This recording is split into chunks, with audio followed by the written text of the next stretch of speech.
If you're confused and struggling with the loss of your baby and don't know what to think, you've kicked in this supporter role, and yet you've got your own grief to deal with. It's left you really troubled, anxious and grieving. It's where I was nearly 20 years ago when I lost my son. And I want to share in this video the 3 things that potentially you may be facing that I could shed some light on through this video share. So the first thing is the feeling of invisibility. You want to be acknowledged as a griever. After all, your love for your baby is real, and so is your grief. You want to be acknowledged, you want to be heard and validated. And yet you've got this battle going on internally between a supporter and a griever. And that is really tearing you apart. It tore me apart because I just kicked in as the man,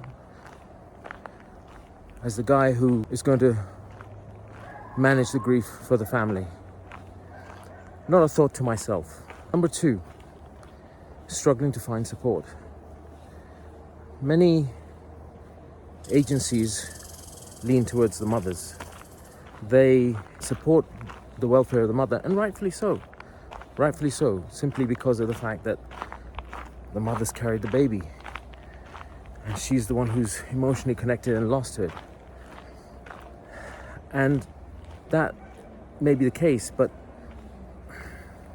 we're connected too. We have feelings, and it's what I struggled with to find the right kind of support for, especially for dads.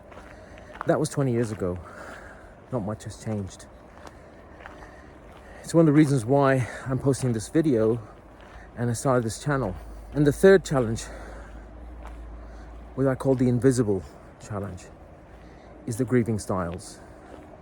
And this is quite dangerous because when you're emotionally upset, you don't understand why the other person is grieving or the way they're grieving. You question why they're grieving the way they're grieving. And there's no right and wrong to this.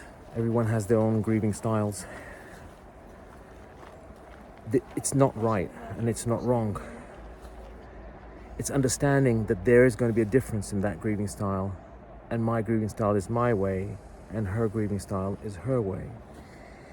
And that was the confusion we had in our relationship. Usually it's the mother or the woman who wants to talk and the guy shuts down. In my case, it was the other way around. I wanted to talk. My wife didn't. And it caused a lot of friction. It caused a lot of misunderstandings.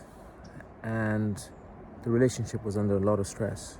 So these 3 things, feeling invisible and the inner battle of being a griever and a supporter, number 1. Number 2, trying to find the right kind of support, especially dad-focused, male-focused. And number 3 is the different grieving styles within the relationship. And each one falls into the other. It folds into the other. Now, what I found was that I kept on putting off or understanding these challenges. It wasn't clear to me, so I buried my grief. I suppressed my feelings. I didn't talk. And when I did want to talk, the grieving styles prevented me from doing it because I didn't want to upset her any more than she was already upset. What actually happened was that grief resurfaces. It doesn't wait. You don't choose to receive grief, and you don't choose when grief resurfaces. So more recently, 20 years later, my grief for my son resurfaced. And it's resurfaced quite strongly with a vengeance. And I've realized with a lot more clarity now, these 3 different challenges that I faced that I'm now sharing with you as a grieving dad. If you are facing the same challenges and you have not understood the position that you're in, and there's a lot of confusion, and naturally there's going to be a lot of emotion involved. It's your grief as well as your wife or your girlfriend's. The two cannot be separated.